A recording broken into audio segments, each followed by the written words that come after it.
Ennui. Voilà, voilà, c'est chouette. En tout cas, c'est vraiment magnifique de voir autant de monde pour une première. Donc, je suis le Mestré Benoît, le directeur de Startup Ministry. C'est une école biblique ici à Yverdon. Et on organise pour la première fois donc une conférence sur un thème qui peut paraître un peu compliqué, un thème qui divise, un thème où tout le monde n'est pas d'accord, mais on a choisi un orateur de paix, en la personne de Christian Monod, le pasteur de l'église ici, et donc nous sommes certains qu'il va amener ça d'une manière sage et intelligente, on n'en doute pas.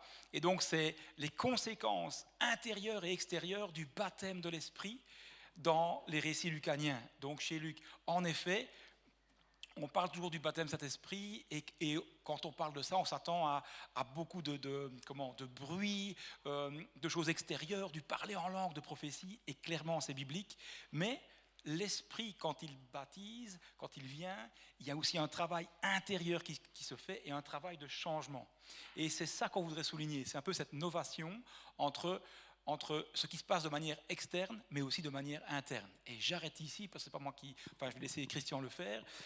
Non, non, je ne suis pas capable. Voilà, Christian va le faire beaucoup mieux que moi. Et donc, j'aimerais juste vous remercier d'être là. Et puis, j'aimerais juste remettre ce moment dans les mains du Seigneur. Prions ensemble. Seigneur, merci pour ta grâce. Merci pour ta parole, Seigneur. Merci parce que ta parole déclare, Seigneur, que là où 2 ou 3 sont réunis en ton nom, bien tu es présent, Seigneur. Et quand tu es présent, quelque chose se passe, Seigneur. À Jérusalem, en Judée, en Samarie, quand tu étais présent, quelque chose se passait. En tout cas, la vie des gens était changée, Seigneur. Et ce soir, Seigneur, je te prie spécialement pour Christian, le pasteur Christian Monod, Seigneur, qu'il puisse nous emporter encore plus près de toi, qu'il puisse nous montrer une face de toi, Seigneur, et que cette conférence ne serve qu'à une chose, faire briller ton nom encore plus, Seigneur, dans nos vies et dans nos cœurs. Seigneur, je te remets cette réunion entre tes mains, dans le nom de Jésus-Christ. Amen. Et juste avant pendant que pasteur Christian Monod s'avance, j'avais un petit verset pour aujourd'hui que j'aime beaucoup. C'est le psaume 133, verset 1. Voici, oh, qu'il est agréable, qu'il est doux pour les frères et sœurs de demeurer ensemble. Donc, le but de cette conférence, c'est qu'elle soit douce et agréable. On refuse toute bagarre. Voilà. Peut-être juste signaler que juste après la conférence, excusez-moi, il y aura un temps de questions-réponses, évidemment. Et deuxième chose, nous remercions aussi l'église de Bussigny qui nous accueille grassement dans ses locaux. Un grand merci. Merci. On est très réjouis de vous accueillir, les étudiants, et aussi de vivre ça avec l'église locale. Vraiment d'avoir ce partenariat entre l'école et l'église, parce que je pense que c'est fondamental. C'est important d'être unis aussi concrètement. Voilà, je m'appelle Christian Monod, pour ceux qui ne me connaissent pas. Donc je suis pasteur ici. Je suis marié à Cynthia et j'ai 3 enfants. Voilà. 2 filles et un garçon. Si jamais les étudiants, on m'a dit qu'il y a un examen suite à ça, donc vous devez bien prendre des notes. Alors j'espère que il y aura un PowerPoint, il y aura tout ça pour prendre des notes. Donc c'est ça, un petit examen à la fin. Donc j'essaie de trouver un moyen pour vous capter et parce que je sais que vous avez une journée de cours et vous avez encore une conférence assez technique aussi. Donc voilà, j'essaie de trouver un moyen, mais bon, les blagues les plus courtes sont les meilleures. Donc je vais m'arrêter là. Bon, peut-être par rapport à cette conférence, elle est très personnelle et j'aimerais commencer par ça. Donc je ne vais pas relire le petit résumé qui introduit un peu cette question-là, parce qu'elle est liée aussi un peu à mon témoignage. Je viens d'un milieu pentecôtiste, et j'ai grandi dans une église, dans un milieu pentecôtiste. J'ai vécu une expérience du baptême de l'Esprit qui était différente de ma conversion, donc en 2 temps. Et par mes études, j'ai été étudiant par la suite à Emmaüs, maintenant c'est la HET Pro. Et j'ai été pasteur un temps, puis après j'ai encore fait des études à Vaux-sur-Seine, j'ai fait un master en théologie. Et c'est vrai que j'ai rencontré d'autres chrétiens qui n'avaient pas vécu la même chose. Et je me suis retrouvé dans une contradiction entre ce que j'avais vécu, ce que j'entendais. Et vous savez, j'ai été étudiant comme vous, on essaie d'argumenter, d'avoir raison, tout ça. Donc j'ai un peu travaillé, c'était mon travail de bachelor, j'ai fait ça sur l'onction, donc j'ai abordé un peu ces questions du Saint-Esprit, du baptême en partie. Mais c'est vrai que j'ai pas été satisfait totalement. Et avec les années, j'ai pu quand même creuser cette question, et aussi dans l'écriture. Et je pense que j'ai trouvé 2-3 éléments qui m'aident un petit peu à mettre tout ça ensemble. Mettre un peu ce que j'ai vécu à l'école biblique, les gens que j'ai rencontrés, mon expérience, et aussi ce que la parole de Dieu dit. Alors j'espère que vous trouverez ça aussi passionnant que moi, ce thème que je vais aborder ce soir. Et ce sera un thème de paix, bien sûr. Ça va bien finir, je vous rassure. Donc je commence par une citation, tout d'abord. Karl Barth, ça commence, c'est du lourd, les étudiants. Jusqu'au XXe siècle, nous dit Karl Barth, la pneumatologie, c'est-à-dire la doctrine du Saint-Esprit, était le domaine oublié de la théologie. On chercherait en vain, dans les dogmatiques des siècles passés, un développement au sujet du baptême du Saint-Esprit. Il n'en est plus de même aujourd'hui. Partout, on parle du Saint-Esprit, on vous demande si vous l'avez reçu. Des centaines de livres ont été écrits à son sujet, on m'en a signalé 360 en anglais et une centaine en allemand. Voilà, Karl Barth. Donc, c'est vrai que ce que dit Karl Barth est très pertinent. C'est-à-dire que dès le début du XXe siècle, il y a eu une puissante effusion du Saint-Esprit. On parle même de première vague, deuxième vague et troisième vague. Et le XXe siècle a été vraiment une manifestation du Saint-Esprit et la redécouverte parfois du plein évangile, avec la guérison, le parler en langue, la prophétie, même la délivrance. Mais cette redécouverte a provoqué des conflits doctrinaux entre les chrétiens évangéliques et même au-delà. Et je me pose la question, avec l'héritage du XXe siècle, comment allons-nous vivre le XXIe ? C'est une question que je nous pose avec un peu plus de recul sur ces conflits doctrinaux qu'il y a eu autour de ces questions.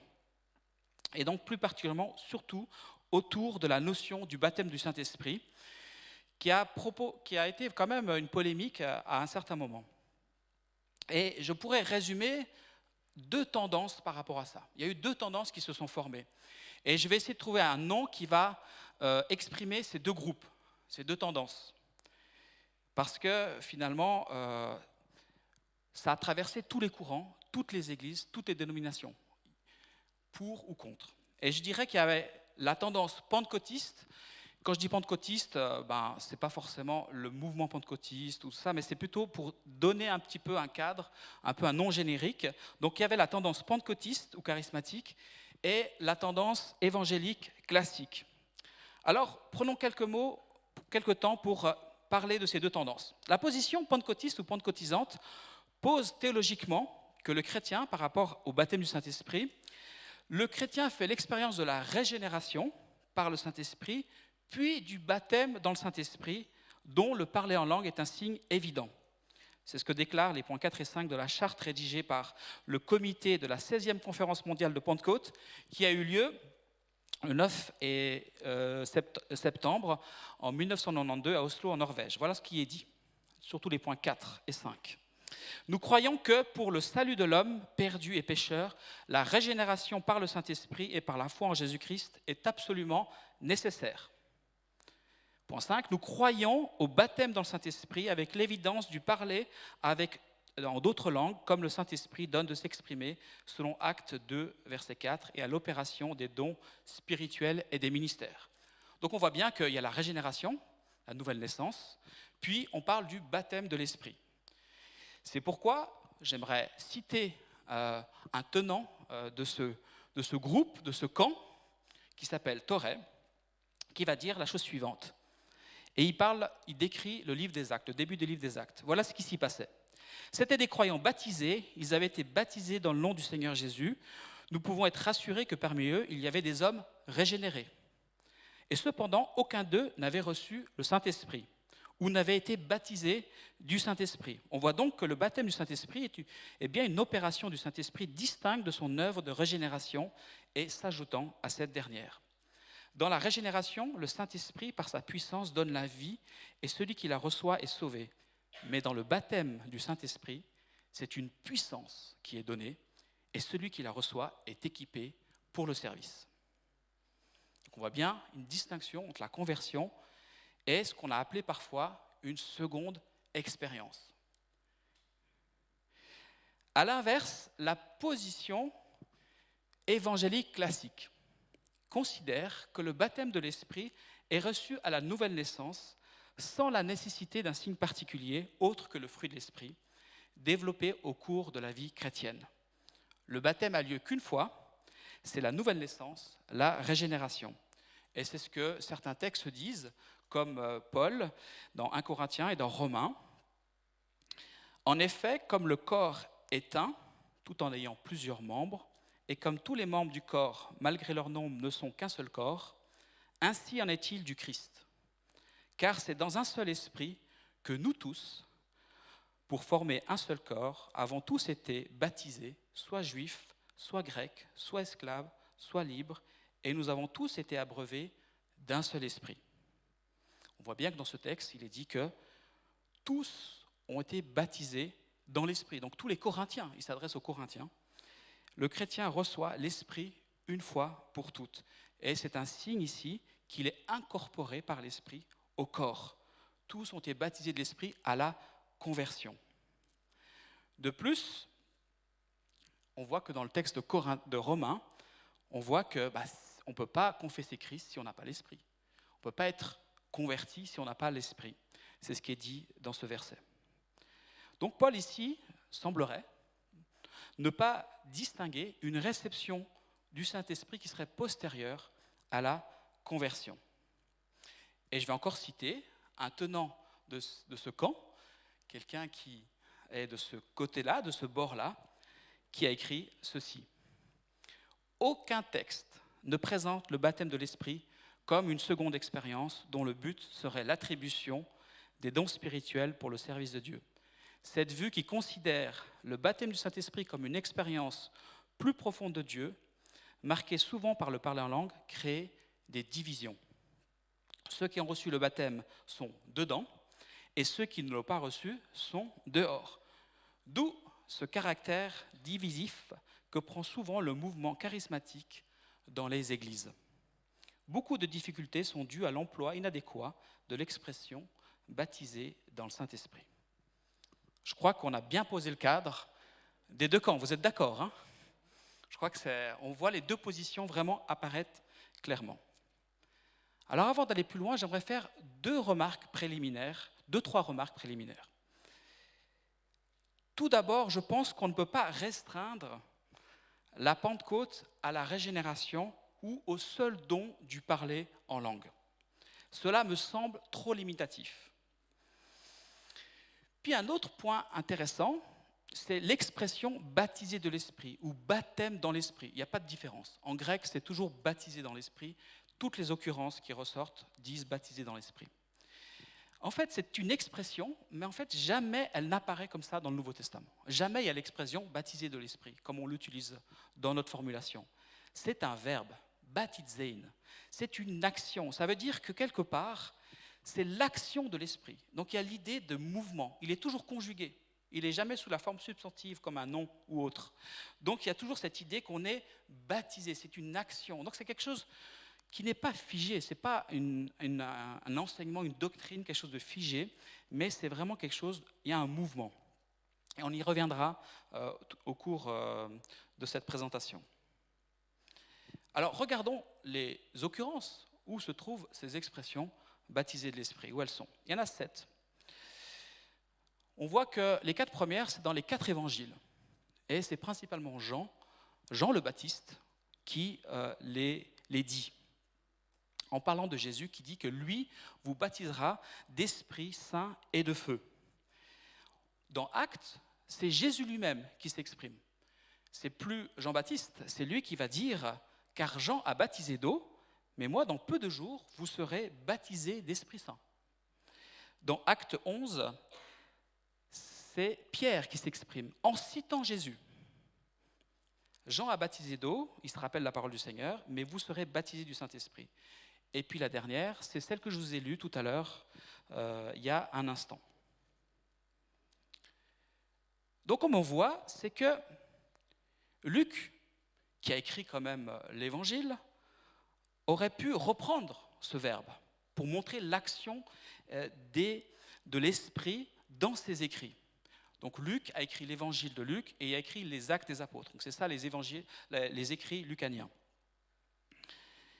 Mais on voit que, en fait, Luc, bien sûr que ces expressions, ce verbe baptisé de l'esprit apparaît dans ses écrits, mais c'est toujours des citations. C'est des citations donc dans la bouche de Jean-Baptiste, dans Luc 3,16, puis dans Acte 1, verset 5, c'est Jésus. Il cite simplement Jésus, et il cite Pierre aussi dans Acte 11. Et en fait, il faut juste se réaliser que Luc ne fait pas partie de la première génération des disciples. Il n'était pas parmi les 12. Il est de la seconde génération. C'est le compagnon de Paul. Et Paul de même aussi n'a pas fait partie des 12 apôtres. Et d'ailleurs, c'était une souffrance pour lui. Il disait, je suis le moindre des apôtres, le rejeton, le plus petit. Luc, donc, a préféré un autre verbe que baptizein pour parler de l'action de l'esprit dans la vie du croyant. Il a pris le verbe remplir. La première observation que j'aimerais faire par rapport à ce verbe remplir, c'est que de nouveau, c'est comme baptizein, il n'utilise jamais sous la forme du nom, sous la forme de l'expression. Donc rempli, c'est plénitude, plein, remplir, plénitude. Il n'utilise jamais sous cette forme substantive du verbe, mais il va toujours l'utiliser de la même manière que ce qu'on a vu jusqu'à maintenant. Donc ça, c'est toujours sous la forme verbale. Donc de nouveau, on retrouve, Luc utilise toujours le Saint-Esprit, c'est quelque chose qui est dans un mouvement, une action, dans la vie du croyant. Donc il ne faut pas quelque part figer aussi de manière trop technique. Donc cette expression, baptisé de l'Esprit, rempli de l'Esprit, n'est pas une expression figée, mais un mouvement, une action. Donc il y a déjà un parallèle entre les deux. Ensuite, le verbe remplir. En fait, en grec, il y a deux verbes pour parler de remplir. C'est des verbes synonymes, en fait. On peut utiliser l'un ou l'autre. C'est la richesse de la langue, comme on en a aussi en français. Donc il y a deux verbes, pléro et pimplémi, que vous voyez ici affichés. En grec et en français, pour ceux qui ne font pas de grec, mais je crois qu'il y en a qui font du grec parmi les étudiants. Il y en a quelques-uns, sans doute. Alors, donc on voit que dans tout le Nouveau Testament, rempli du Saint-Esprit ou plein d'esprit se retrouve 14 fois sous la plume de Luc, dans Évangiles et Actes, et pas ailleurs. Il n'y a pas d'autres apparitions dans tout le Nouveau Testament. Et une fois sous la plume de Paul. Mais je vous rappelle que Luc était le compagnon de voyage de Paul.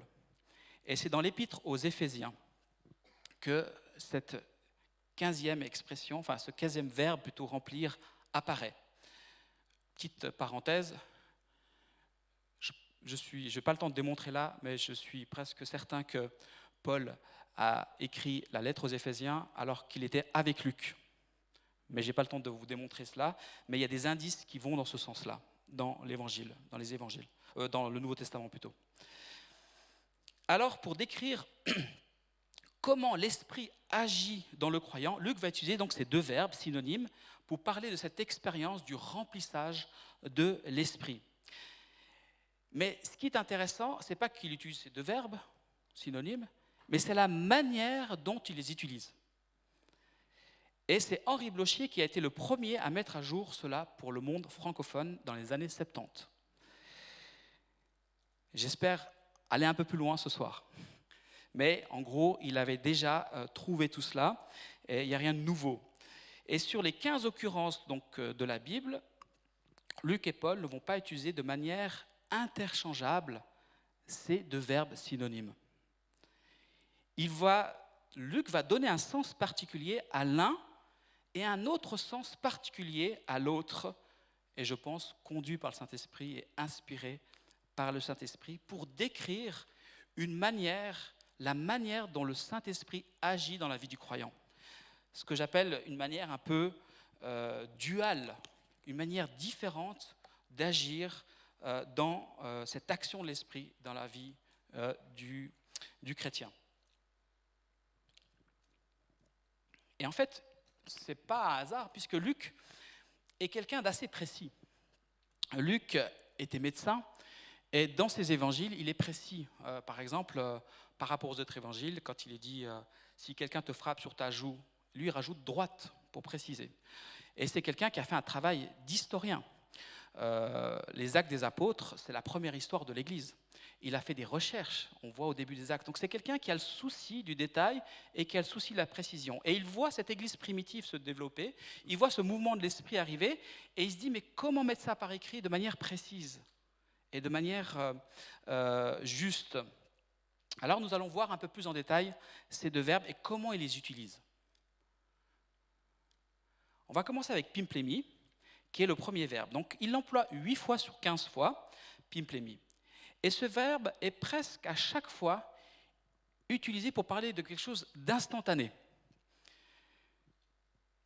La formule donc, qu'on retrouve, que vous avez déjà entendue, ils furent remplis de l'esprit et dit. Il y a toujours, ils sont remplis de l'esprit et il y a toujours quelque chose qui se passe, un impact qui est donné, un soutien qui est donné à une parole de la part de Dieu, en lien avec le témoignage. C'est chaque fois comme une sorte d'apport d'énergie, on pourrait dire, pour l'émission, pour la proclamation de la parole de Dieu. Et Henri Blocher va appeler ça la plénitude par afflux.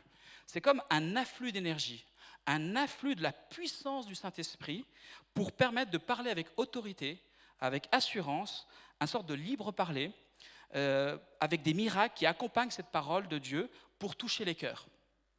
Et pour marquer cette soudaineté, il va conjuguer ce verbe à l'aoriste. C'est-à-dire c'est un temps, l'aoriste, pour ceux qui font du grec, qui met vraiment en avant la brièveté, la soudaineté de la chose. Je n'ai pas le temps de développer. Il y a l'aspect de l'aoriste.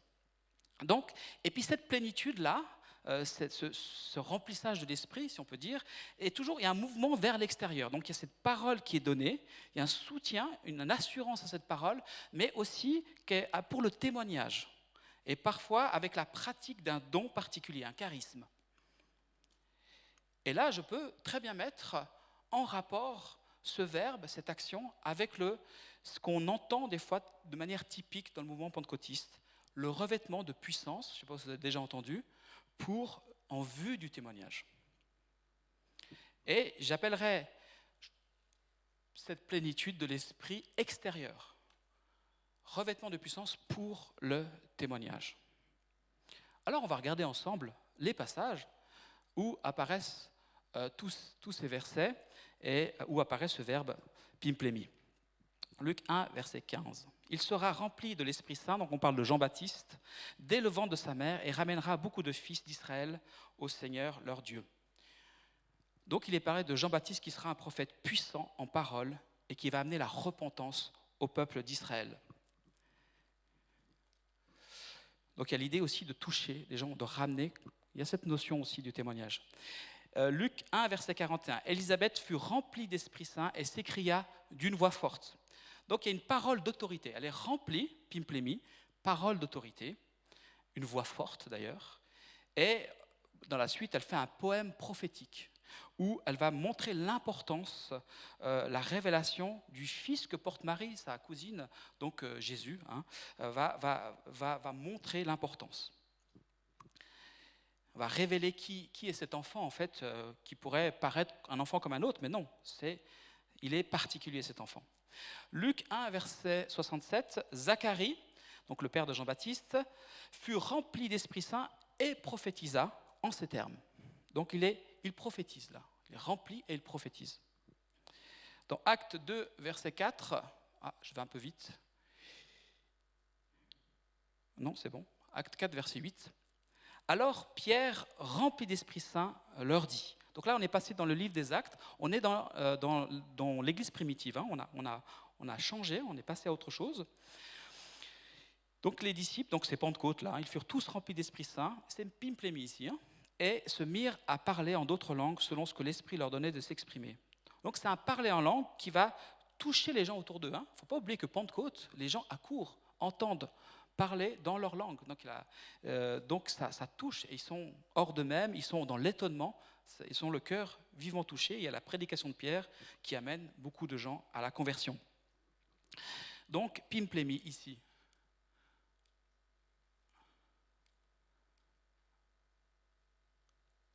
4, verset 8, plutôt, d'abord, c'est Pierre, un peu plus loin, il est rempli d'Esprit Saint, et il dit, et il va parler au Sanhédrin, donc il est avec Jean, il a guéri un paralytique, et il va parler avec une telle intelligence, une telle force, une telle assurance, que à la fin de son discours, le Sanhédrin va reconnaître la puissance des paroles de Pierre. Il va dire, lorsqu'ils virent l'assurance, donc on retrouve là l'assurance de Pierre et Jean, ils furent étonnés, car ils se rendaient compte que c'étaient des gens du peuple sans instruction. On retrouve l'impact produit auprès du Sanhédrin, de la même manière que dans Pentecôte, l'impact est produit auprès des gens de Jérusalem qui ont accouru à Pentecôte. Et un peu plus loin, toujours dans le même chapitre, là c'est Pierre et Jean qui retournent vers les disciples et il dit, quand ils eurent prié, le lieu où ils étaient assemblés trembla, ils furent tous remplis du Saint-Esprit et ils annonçaient la parole de Dieu avec assurance. Donc vous voyez, ils sont remplis et il y a cette assurance pour annoncer la parole de Dieu parce qu'ils viennent d'être condamnés par le Sanhédrin qui leur dit arrêtez de parler à Pierre et Jean, il leur recommandait de ne plus parler, de ne plus annoncer l'évangile. Et donc on voit vraiment qu'ils sont remplis d'esprit, il y a cette assurance qui est communiquée. Et on retrouve même des éléments théophaniques. Vous savez que à Pentecôte, il y a le feu qui est sur les disciples, les flammes de feu. Il y a aussi le vent violent. Ici, on voit le sol qui tremble. C'est des éléments théophaniques. Et dans Acte 9, c'est Ananias qui va vers Paul, qui vient de voir Jésus. 3 jours après, il vient vers lui, il dit « Le Seigneur Jésus qui t'est apparu sur le chemin par lequel tu venais m'a envoyé pour que tu recouvres la vue et que tu sois rempli d'Esprit Saint. » Et au même instant, il recouvra la vue. Donc, il est rempli et là, on voit un don de guérison. Il y a quelque chose qui se passe de miraculeux. Et un autre passage dans Acte 13, c'est de nouveau Paul. Alors Saül, appelé aussi Paul, rempli d'Esprit Saint, fixa les regards sur lui. Donc il fixe les regards sur Élymas. Donc le contexte, c'est qu'il est en train d'annoncer l'évangile au proconsul, donc un homme important dans l'Empire romain, et il y a quelqu'un qui s'oppose à cela, qui s'appelle le magicien Élymas, une personne qui est là. Donc il fixe les regards sur lui et dit « Toi qui es plein de toute ruse et de toute fraude, fils du diable, ennemi de toute justice, ne cesseras-tu pas de détourner les voies droites du Seigneur ? Maintenant, voici, la main du Seigneur est sur toi, tu seras aveugle, et pour un temps tu ne verras pas le soleil. » Aussitôt, l'obscurité et les ténèbres tombèrent sur lui, et se tournant, çà et là, il cherchait des gens pour le guider. Donc on voit que Paul est rempli de l'Esprit Saint à ce moment-là, parce qu'il y a une opposition à l'annonce de l'Évangile, et on voit qu'il discerne que cet homme, on sait que c'est un magicien parce que c'est écrit, mais sur le moment, il ne le savait pas. Il discerne que cet homme-là fait obstruction à la parole de Dieu et à l'annonce de l'Évangile. Donc, il a un don de discernement, et après, il y a un don de miracle. Donc il devient aveugle, il dit qu'il devient aveugle, et en même temps, ça permet que le proconsul soit touché par l'Évangile. Parce qu'il est dit à la fin de ce passage, il n'est pas dans le texte, quand le proconsul vit ce qui était arrivé, il crut, vivement frappé de la doctrine du Seigneur. C'est marrant, frappé de la doctrine du Seigneur, mais c'est le miracle qu'il vient de voir.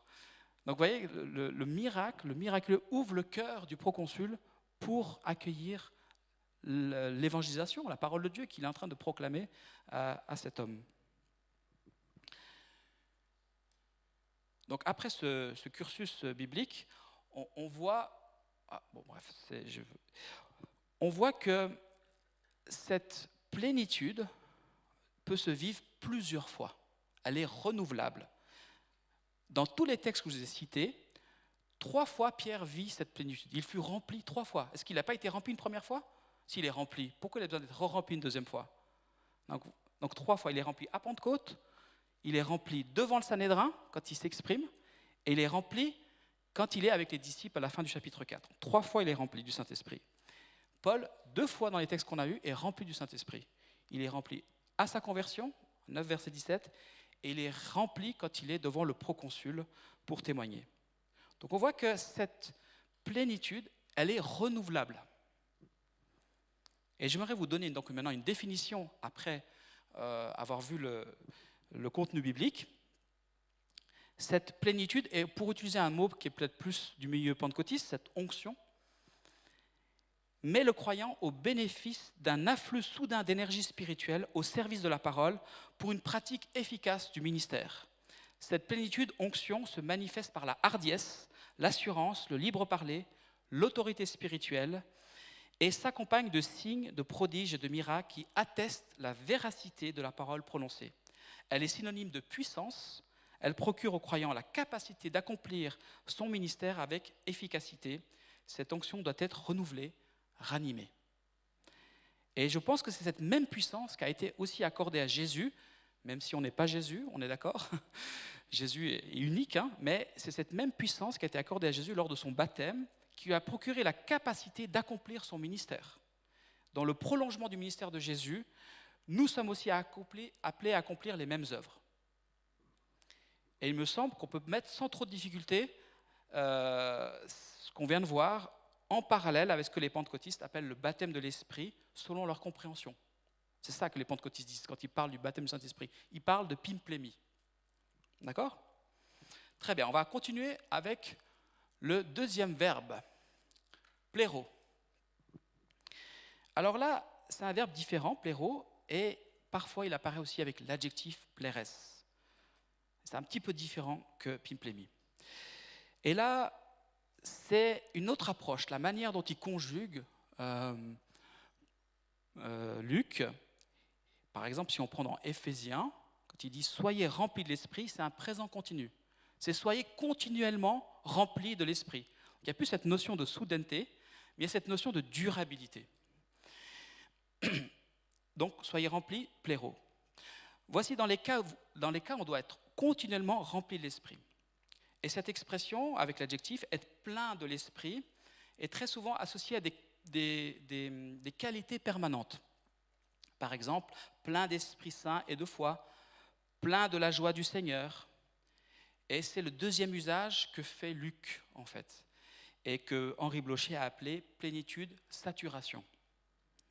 Il s'agit d'être complètement imprégné par l'Esprit de Dieu pour que cela se reflète dans mon caractère, ma personne, arriver peut-être à une stabilité émotionnelle, à une sagesse, à une humilité, qui va être une bénédiction dans mes rapports les uns avec les autres. Et même dans mon rapport à Dieu, il y a comme un attachement à la sainteté, une sainteté qui est là aussi dans cette notion-là. Hein, vous savez que le mot sainteté, hein, le sens du mot sainteté, c'est être mis à part, d'être attaché à Dieu. C'est ça la sainteté. C'est premièrement. Ça veut dire pas faire ci ou pas faire ça. Donc nous sommes ainsi remplis de l'Esprit de Dieu. Notre esprit est saturé par l'Esprit de Dieu pour une transformation de gloire en gloire, jusqu'à que nous soyons tous parvenus, ça c'est l'Épître aux Éphésiens qui dit, à l'unité de la foi et la connaissance du Fils de Dieu, à l'état d'homme fait, à la mesure de la stature parfaite de Christ. C'est le modèle. C'est ça que fait pléro. La stature parfaite de Christ. Souvent, parfait, on pense à perfection, mais c'est plutôt la maturité. C'est l'objectif. Ici, en grec, c'est téléos. Parfait, c'est l'objectif. C'est d'arriver à cela.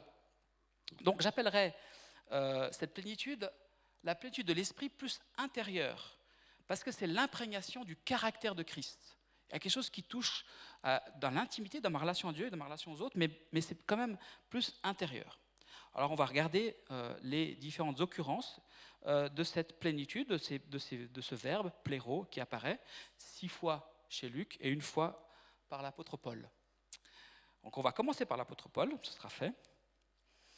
Premièrement, l'exhortation de Paul qui dit « Ne vous enivrez pas de vin, c'est de la débauche, mais soyez remplis de l'esprit, pléro ». Donc la suite du texte va nous montrer que cette plénitude par saturation se manifeste avant tout dans notre relation avec Dieu, d'abord. Si on regarde les versets suivants, juste après, au verset 18, « Entretenez-vous par des psaumes, des hymnes et des cantiques spirituels. Chantez et célébrez le Seigneur de tout votre cœur. Rendez toujours grâce pour tout à Dieu le Père, au nom de notre Seigneur Jésus-Christ. » Vous voyez que c'est directement dans notre relation avec Dieu. Mais juste après, c'est dans notre relation aux autres. Et là, c'est par la soumission mutuelle. C'est difficile de se soumettre. Il Il faut être rempli de l'esprit pour être soumis, je vous assure. Surtout dans notre couple, quand on a un vis-à-vis. Donc on voit que dans Éphésiens, chapitre 5, les versets 22 à 33, c'est entre femme et mari. Dans la famille, c'est entre enfants et père. Donc il dit enfants obéissez à vos parents, parents n'irritez pas vos enfants. Dans la société, le rapport aussi d'autorité entre serviteur et maître, on pourrait dire aujourd'hui employé et patron. Donc on voit qu'il y a pléro avant ça, pour pouvoir vivre cette dimension-là.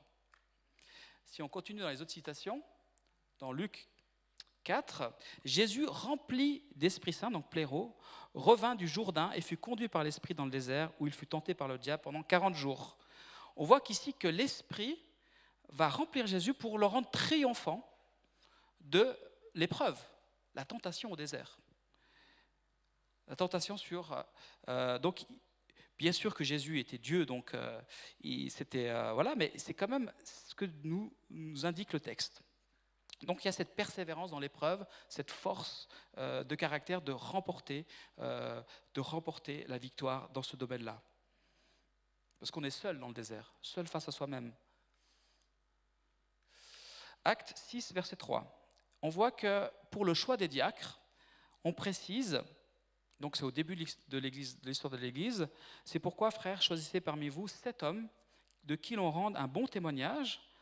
Donc bon témoignage, ça veut dire que c'est des gens qui sont bien pour travailler, donc on donne un bon témoignage rempli de l'esprit et de sagesse. Donc on voit que pléro est ici associé à la notion de sagesse.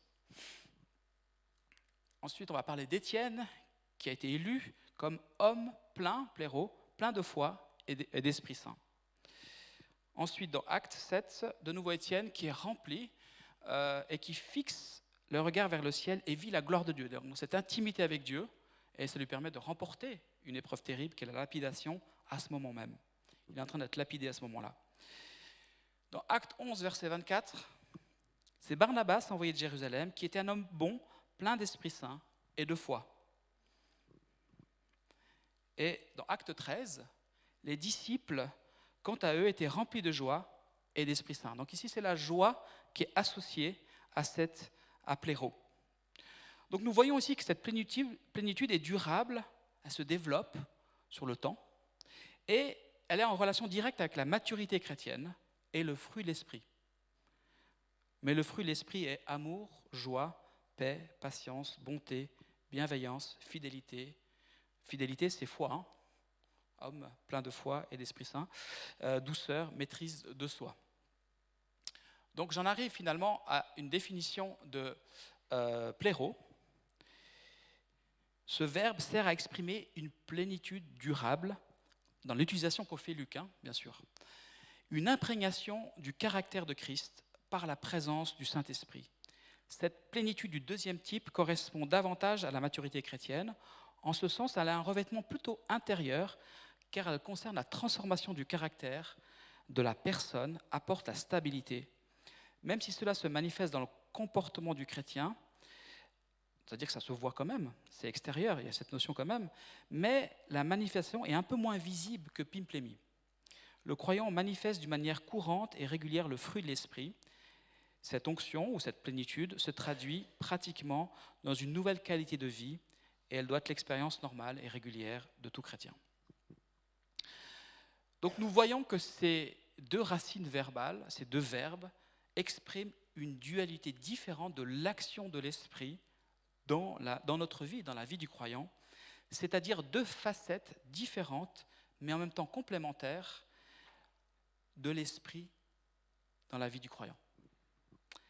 Et si je résume ça sous la forme d'un diagramme, ça se traduit par des remplissages, pimplémie, un afflux d'énergie, donc c'est les barres en bleu.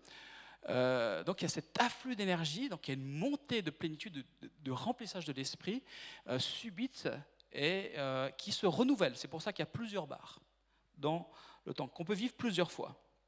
Mais on voit que pour pléro, c'est une croissance plus progressive, plus ou moins régulière, peut-être avec Alors c'est juste un schéma comme ça, hein. Ça peut être avec des moments où ça monte plus fort, des moments où c'est plus progressif.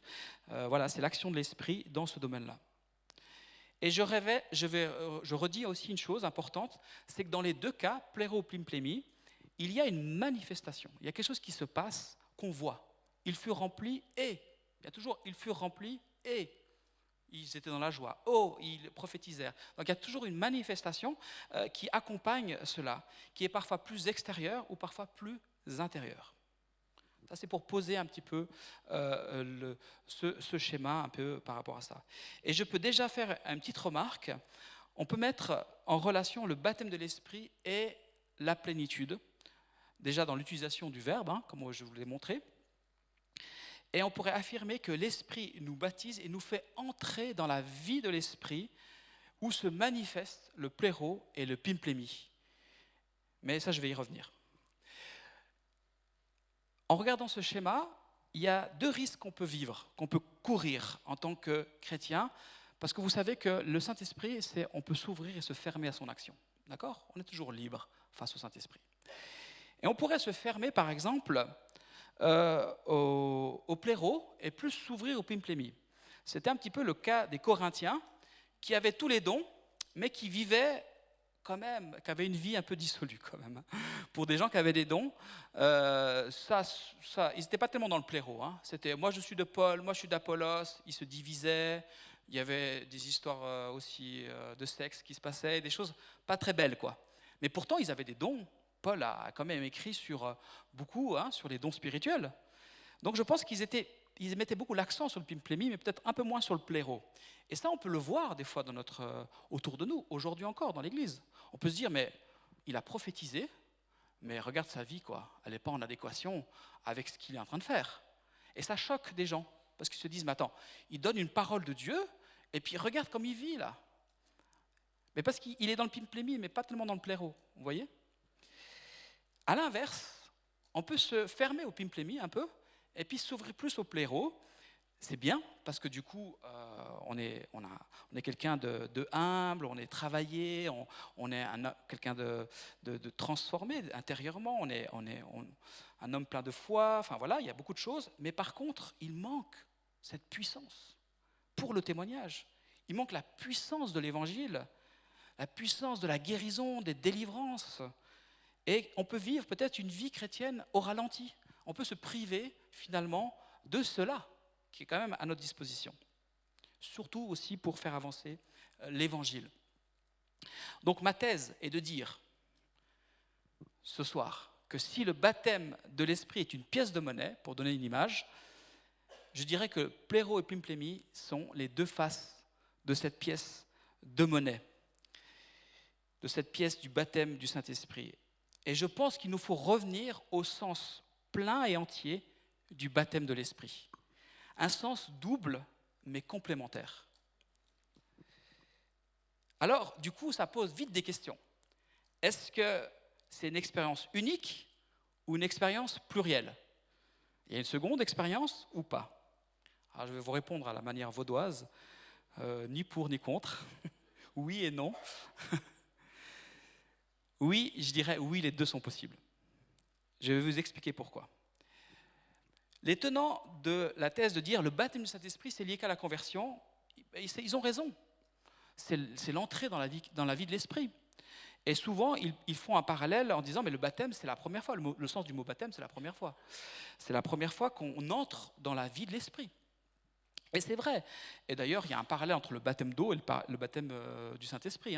C'est très clairement. Le baptême d'eau, c'est l'entrée, c'est notre choix. On choisit Jésus, on rentre dans la vie de l'Église. Et le baptême du Saint-Esprit, c'est le Saint-Esprit qui nous ajoute spirituellement, qui nous amène à la nouvelle naissance, qui nous fait naître de nouveau dans ce monde spirituel. Et très souvent, les tenants de cela disent que c'est comme la circoncision dans l'Ancien Testament, qui représentait en fait, la circoncision, c'était l'entrée dans le peuple de Dieu. Quand on était circoncis, on faisait partie du peuple de Dieu, dans l'Ancienne Alliance. Et le baptême de l'Esprit est l'entrée dans le peuple de Dieu. Et simplement que Paul parle de la circoncision du cœur. Donc c'est le Saint-Esprit qui nous ajoute, qui nous rajoute, qui nous fait partie du corps. Et c'est dans ce sens-là que Paul utilise dans 1 Corinthiens 12, verset 13, se baptiser dans l'Esprit. Mais je pense que l'expression du baptême de l'Esprit, c'est aussi l'image de l'immersion dans la présence de Dieu. Baptizein, en grec, veut dire immerger, couler. Si vous parlez grec, je pense que peut-être en Grèce, je ne sais pas s'ils l'utilisent encore aujourd'hui, mais si vous dites qu'un bateau a coulé, ils vont dire un bateau a été baptisé. Il a coulé dans l'eau. Donc l'immersion dans le Saint-Esprit peut se faire de cette manière aussi. On peut être immergé dans la présence de Dieu, dans l'Esprit. Et dans ce sens-là, du coup, ça peut être renouvelé, parce qu'on peut être immergé plusieurs fois. Donc on peut très bien utiliser cette image-là aussi. Comme vous êtes plongé, comme le sachet de thé qu'on plonge dans l'eau et qui va s'imprégner. Donc on peut être imprégné extérieurement, comme au bord du sachet de thé, mais on peut être imprégné jusqu'à l'intérieur même. Là, on retrouve aussi cette notion de pléro, avec plutôt l'intérieur. Donc, comme ce sachet de thé, on peut être immergé, imprégné, et une imprégnation du caractère de Christ. On a dit cela, jusque dans notre intériorité. C'est pour ça que je pense que cette expression, plutôt ce verbe, qui est devenu une expression, cette action d'être baptisé dans l'Esprit, est bibliquement une expression beaucoup plus large, me semble-t-il, plus souple, et englobe tout le champ sémitique utilisé pour la vie de l'Esprit et l'action de l'Esprit. Je pense que baptiser de l'Esprit, ça veut dire rempli de l'Esprit, effusion de l'Esprit, don de l'Esprit, charisme, plénitude de l'Esprit, fruit de l'Esprit. Et je citerai pour cela Henri Blocher, qui dira « Le baptême dans le Saint-Esprit, c'est toute l'œuvre du Saint-Esprit, la régénération, la sanctification, la dynamisation, la distribution des charismes intensifiés, élargis et multipliés. »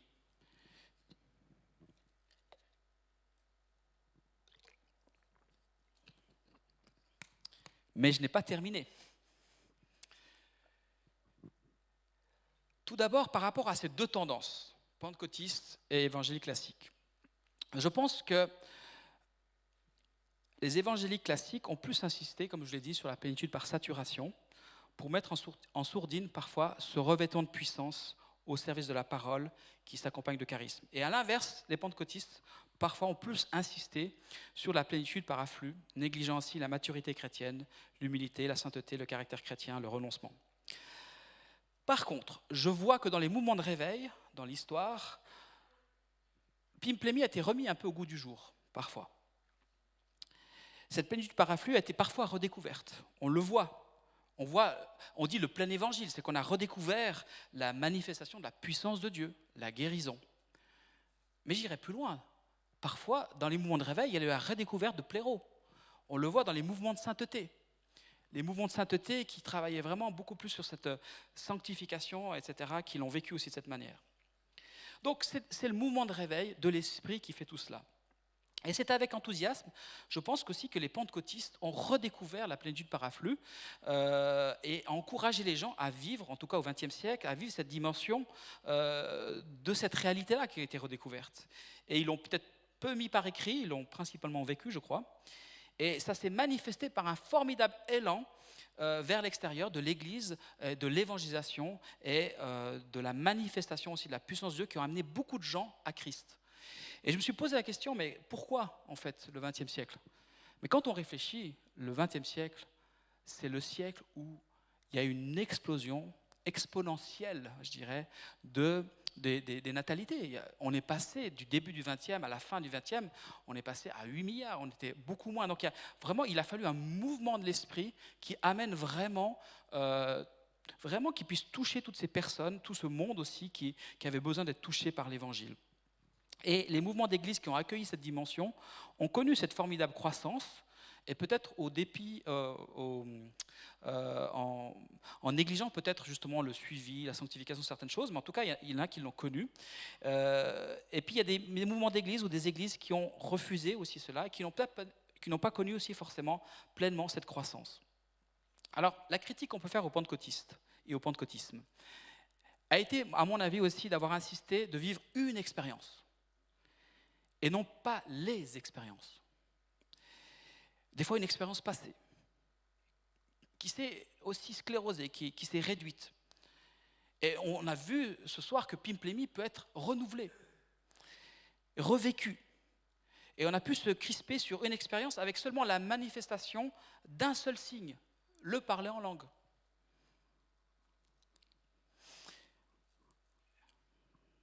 Y a-t-il une distinction dans le temps, maintenant, entre pléro et pimplémie? Donc, je vous ai déjà dit que pimplémie, il y a ce renouvellement dans le temps. Mais maintenant, entre les deux, pléro et pimplémie, est-ce qu'il y a concomitance, il y a distinction dans le temps? Quel rapport entre les deux? Je pense encore ce soir que ce n'est pas un problème. Nous pouvons voir que dans le baptême de l'Esprit, il peut y avoir simultanéité entre pléro et pimplémie. C'est le cas des 120 au début du livre des Actes, dans Acte 2, je pense. C'est le cas d'un autre grand moment de l'histoire de l'Église, c'est-à-dire le moment où l'Évangile a été annoncé à des non-juifs. Et c'est Nicodème le premier, avec sa famille, qui va recevoir le baptême de l'Esprit dans Acte 10. Je pense que là, il y a concomitance aussi. Mais il peut y avoir décalage aussi dans le temps entre pléro et pimplémie. Et cela peut produire deux expériences distinctes dans le temps, comme les Samaritains dans Acte 8. Nous voyons aussi que Paul a aussi vécu un décalage. Alors, il a vécu le renouvellement dans pimplémie, mais il a vécu le décalage, je pense, dans pléro et pimplémie. Parce qu'il va vivre deux expériences distinctes, avec 3 jours de différence. Donc, il va d'abord voir Jésus sur le chemin de Damas. Donc, il va, il me semble, se convertir. Il va découvrir qui est Jésus. Donc, il y a une première expérience avec l'Esprit. Et 3 jours après, Ananias vient pour lui dire « Il faut que tu sois rempli de l'Esprit. Il faut que je prie pour toi que tu sois rempli de l'Esprit. » Mais il n'a pas l'Esprit avant. Donc, il y a un décalage ici qu'on voit dans la vie de Paul. Et puis, il y a aussi les disciples d'Éphèse, mais ça, c'est encore un cas particulier. Donc, pour résumer, pimplémie, revêtement extérieur, appelé à être renouvelé dans le temps. On peut avoir un renouvellement. On l'a vu déjà. Pléro, imprégnation continue dans le temps, maturation chrétienne. Pléro et pimplémie peuvent se vivre de manière simultanée à la conversion. Et pléro et pimplémie peuvent connaître un décalage dans le temps.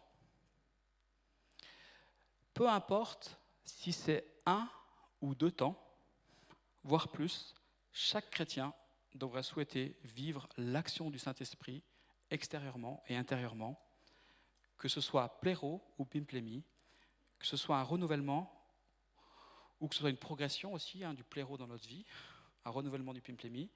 À mon avis, l'important, c'est de vivre pleinement et de ne pas se priver plutôt que de se diviser sur cette question. J'en arrive à ma conclusion. Il me semble que nous pouvons, au travers du langage lucanien, retrouver un chemin d'entente et d'unité entre nos différentes positions et doctrines sur le Saint-Esprit. Nous nous sommes assez divisés sur ces questions, nous avons érigé des murs entre nos différentes expériences et compréhensions de la vie de l'Esprit. Et il faut se rappeler que l'Esprit est un. L'unité est l'œuvre profonde de l'Esprit. Paul va le dire. Il y a un seul esprit, un seul corps. Et c'est là qu'il va dire, nous avons tous été baptisés dans l'esprit. C'est cette unité de l'esprit. On ne devrait pas se diviser sur cette expression. C'est l'expression où c'est le plus divisé et Paul l'utilise pour parler d'unité. Nous avons tous été baptisés dans le même esprit, dit aux Corinthiens. Et on se divise sur ça. Dans Éphésiens 4, il va dire qu'il nous encourage, au chapitre 4, les versets 1 à 6, il nous encourage à garder l'unité de l'esprit avec le lien de la paix. Il y a un seul corps et un seul esprit, il le redit encore. Comme vous aussi, vous avez été appelés à une seule espérance pour votre appel, il y a un seul Seigneur, une seule foi, un seul baptême, un seul Dieu et Père. Unité. L'esprit, c'est l'unité. Ce n'est pas la division. Mais l'unité ne veut pas dire uniformité. Nous voyons que le Saint-Esprit agit de manière différente. À l'un, on le voit, à l'un est donné tel don, à l'un est donné... On ne peut pas mettre le Saint-Esprit en boîte. Il faut arrêter de mettre le Saint-Esprit en boîte. Arrêter de mettre une étiquette. Le Saint-Esprit est Dieu. Ce n'est pas une puissance, ce n'est pas une énergie seulement.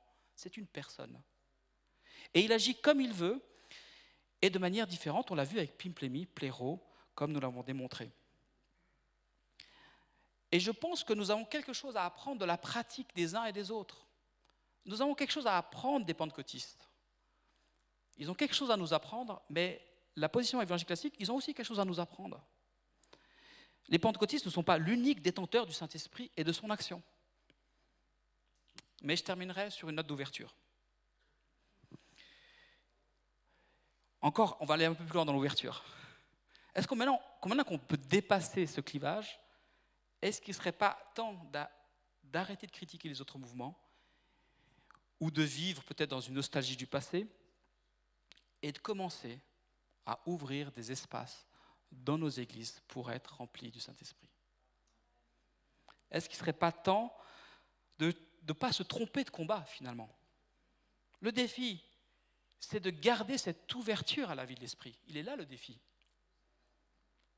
Moi, ça me frappe que Paul va dire aux Corinthiens, quand même une église où il dit au début de l'Épître aux Corinthiens, vous avez commencé à régner, vous avez tous les dons. Il dit ça au chapitre 1 de tête, comme ça.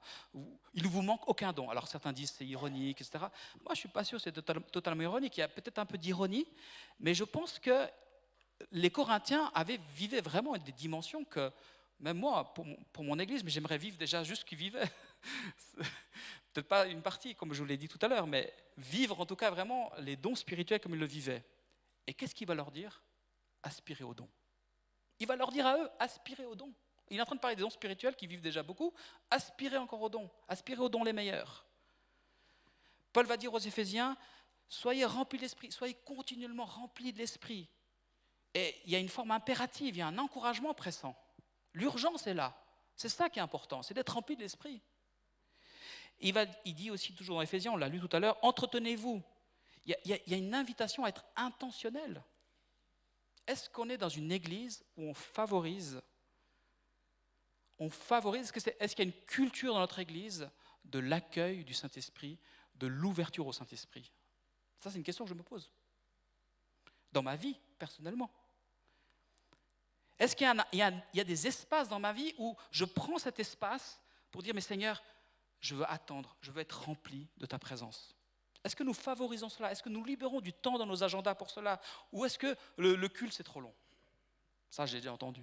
Ah, le culte, c'est trop long. Ah, c'est trop long. Mais alors, regardez une série sur Netflix ou aller faire une journée de ski, c'est jamais trop long. Vous êtes d'accord?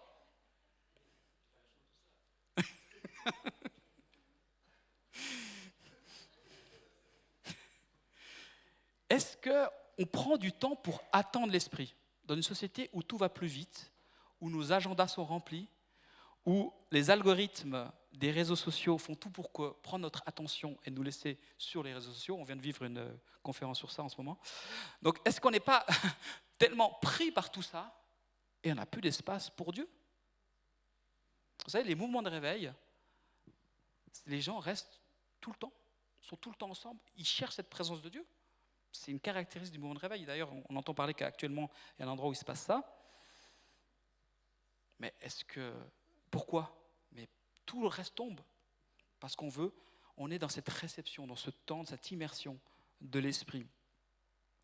Du temps pour attendre. Est-ce que nous avons du temps pour attendre la venue de l'Esprit? Vous savez que les premiers disciples, ils ont vu Jésus mort et ressuscité.